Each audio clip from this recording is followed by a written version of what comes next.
What's good, y'all? This your boy Blak G 92.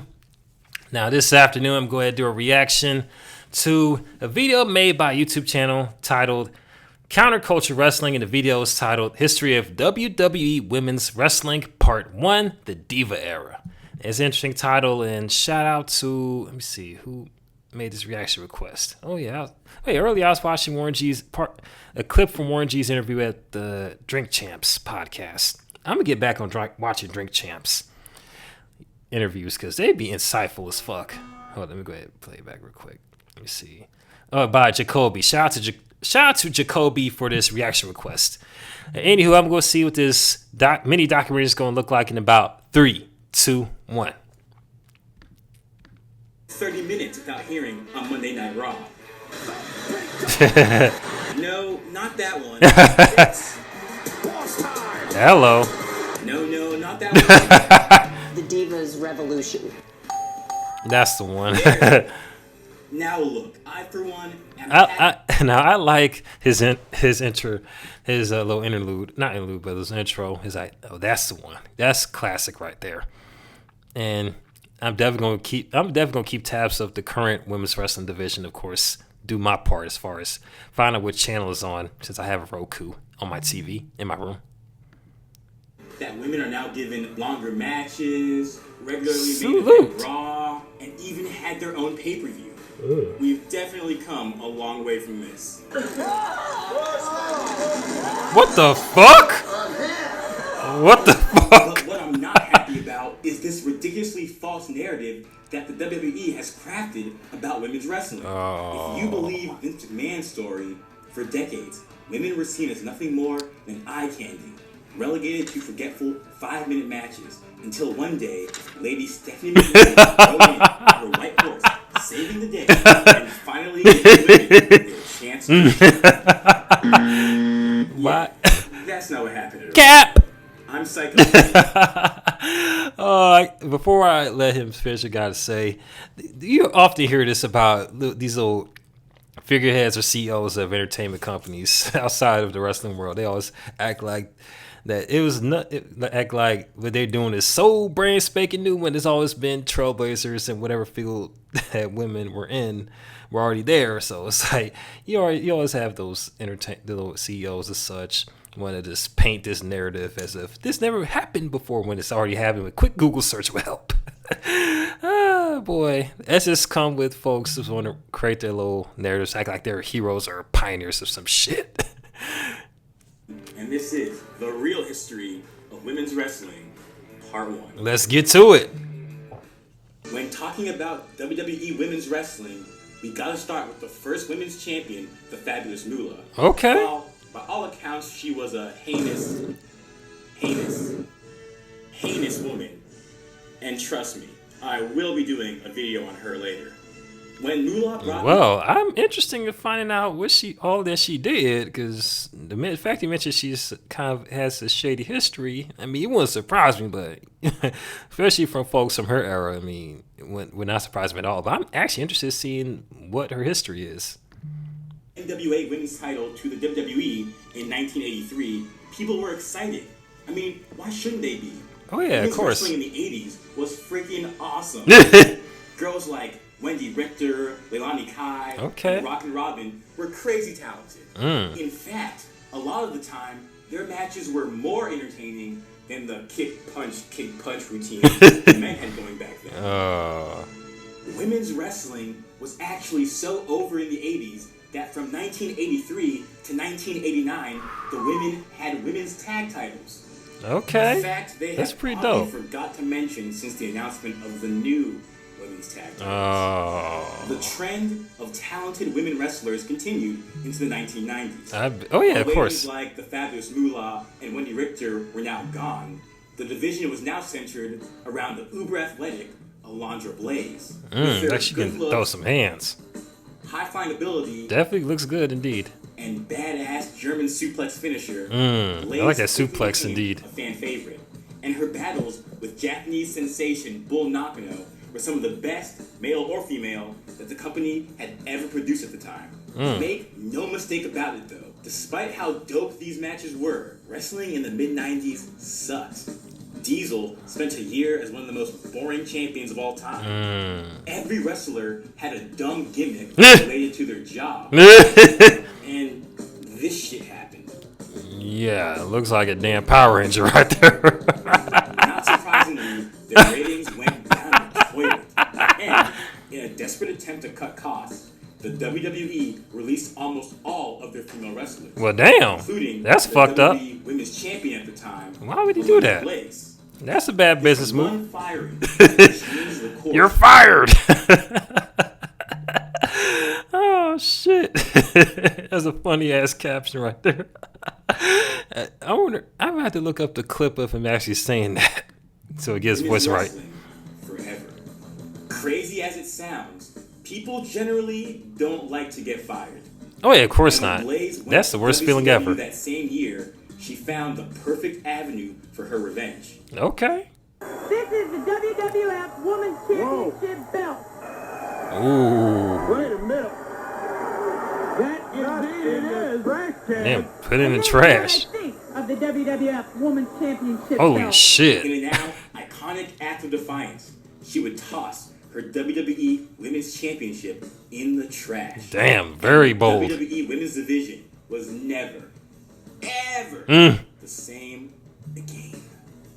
In place of all the Alundra Blazes and Wendy Richters that came before them, in place of the once exciting, fast-paced women's division, in place of women's wrestling's long history, came this. Oh, hello. Hello. I definitely wouldn't mind taking her out to dinner. I bet she still looks good to this day. I bet. Adorable. Hello. Sensual. Sunny. You see, the women's division became less about wowing audiences with great matches and more about wowing audiences with great boobs and asses. Oh, okay. The thing is, it worked.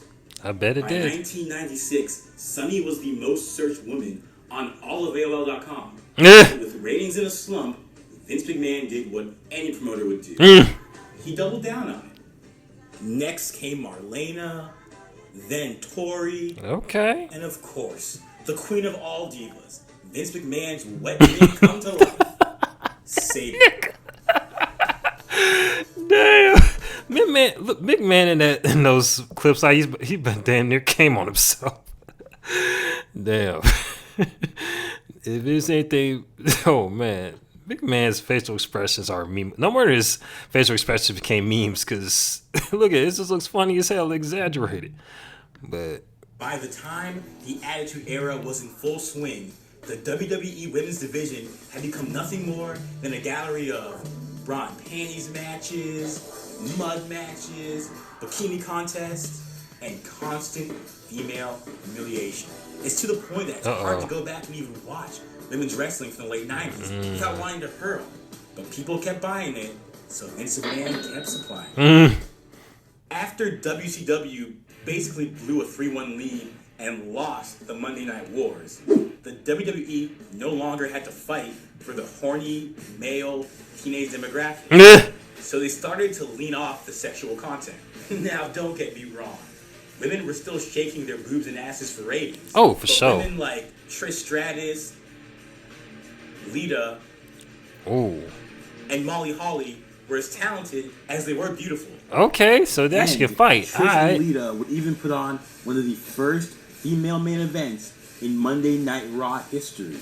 Other major events of the early 2000s include Victoria and Lita having the first women's steel cage match, Jacqueline becoming the first women's cruiserweight champion, and Molly Holly even becoming hardcore champion. I wonder what she had in her hand. What's that? The trend of hiring talented women but giving them tasteless storylines continued well into the late 2000s. Damn. While women like Mickie James, Michelle McCool, and Natalya were total badasses in the ring, instead of the epic female feuds we deserved, we got stuff like this. Oh, that's kind of, yeah, that's ass. He's emotionally overcoming. And what may be the most disgusting, distasteful, disrespectful storyline in WWE history, we also got this. What the fuck? What the fuck? No, Eve. That's face. Well then, yeah, I definitely when understand. I was a kid growing up in the late 2000s, it seemed like WWE had completely decided on the way they viewed women's wrestling. They were forever destined to be the 5-minute bathroom break matches before the big main events. And honestly, if the WWE had their way, the women would still be bathroom break matches. But they didn't decide to change. They were forced to change. And they were forced to change because of two... Let me see. Trending is spoken to combine the ladies. Put on final match 2. Fraction of the wages, screen time. Holy shit. Damn. So a lot of corruption was... Not corruption. A whole lot of shadiness was going on behind the scenes. Of course, they put McMahon in front of center. Of course, because that was always happening under his watch. So, makes sense. But... hey, it's good that people started speaking out, and one of the ladies have the same type of like match screen time and wages as the guys do. But, hey, shout out to the people that want to say something about it. Let it be known that look, we want to see these ladies get their shine too. Women, 2 fearless women who would change the industry forever. Okay, These 2 women. the Bella Wait, twin. what? No, get that off of there. Not those 2 women. Come on. These 2 women, Paige and AJ Lee. Oh yeah, Paige Two AJ of the Lee. biggest trailblazers in WWE women's history. Tune in next week for the history of women's wrestling, Part 2, The Women's Revolution. Okay. Thanks for watching. Make sure to like, share, and subscribe. And if you haven't followed me on Facebook and Instagram yet, You are a disgrace! You will never bring your family honor! Great way to end off a video. Use a scene from what's the name of that movie? Mulan. How the fuck I forgot the name of that damn movie? But damn, it shows I'm just damn near almost losing my memory. But anyway, that was history of WWE's women's wrestling. The first part, the Diva era. And it's cool. It's cool that showcase history that I had no idea about as far as women's wrestling. I had no idea they started way back in the early 80s. I had no idea they had that start. And it's cool how it showed it start off like legit, and then sometime in the 90s, they started more focuses on how good they looked and doing these sort of matches like the bra and panty matches, and of course mud wrestling and such. I mean, yeah, which was anyway, wasn't the most high class sort of entertainment per se, but hey, it brought the Bucks in, and then like 2000s. They gave the ones that were talented like trash storylines and such, and of course toilet humor, like, and I guess some people got tired. I guess the people on Twitter that made their feelings known about it on Twitter, they let them know that something got to be said about this, man. They thought enough is enough. Hey, I got to start taking the female wrestlers serious. And let me see, Leiku, Beth, Phoenix, Mickey James, Natalia, Melina, enjoyed the Divas era, which means those got to enjoy opportunities today's female superstars receive. Shit, I gotta run to the bathroom real quick. And that was actually, I enjoyed this first part of the mini documentary. Let me know if you want me to drag to the second part in the comment section or any other videos. Also hit that like button, hit the notification button, that subscribe button. And hit me up on my social media accounts. It'll be posted in the description box below. This is your boy Blak G92 about to sign off. Holla at your boy. Peace.